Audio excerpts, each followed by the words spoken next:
Stores like the Dollar Tree, the Family Dollar, the Dollar General, more of them are popping up. The ones in my town are expanding and remodeling. So those businesses are thriving. Also, very high-end businesses like Macy's and Tiffany's, they're doing exceedingly well. But companies like J.C. Penney and Sears that were traditionally for the middle income bracket, they're struggling to hang on. Mm-hmm.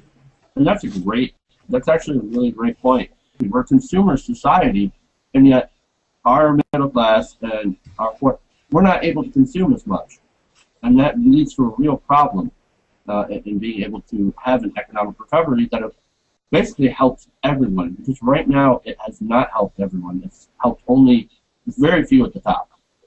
Well, and an interesting thing about capitalism, and it can be very useful at times, and it can also be not so great at times, is that it is very adaptive. And so whatever is kind of the shape of the market at any given time, businesses will arise, or investment vehicles will kind of rise to prominence that serve that need. And basically, that's why we've had so much investments based on debt in the last few decades as well. The whole mortgage-backed securities crisis that wrecked the economy in 2008, 2009, or 2007, 2008.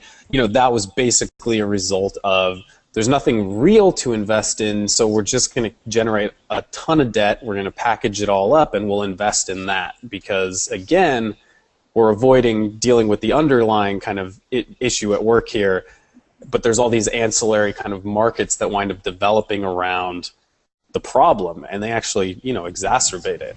But it's hard because then you have people's jobs tied up in it and everything, so that always makes it very difficult to correct the system. Not only are the people who are benefiting a lot from it, wanting it not to change, people whose jobs have wound up growing up around serving these industries, similar to defense contractors or something like that, where we want the wars to end. Yeah, private prisons. We want the wars to end. We don't want as many people in jail.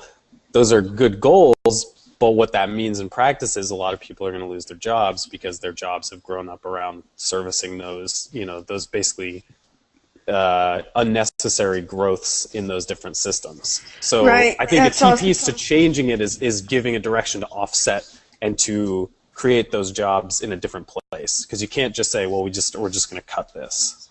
Sorry. No, I was just going to say that that's also one of the arguments against renewable sources of energy, because people are afraid of coal miners and oil riggers losing their jobs.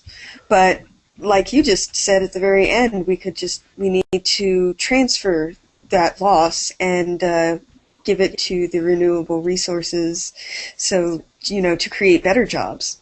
Mm-hmm.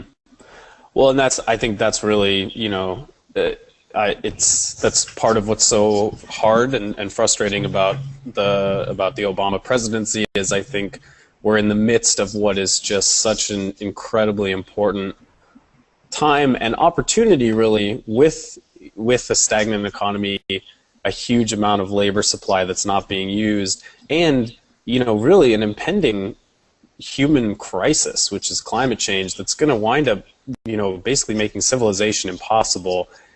And we have all of the ingredients here to really actually have some kind of transformational change, but not the will.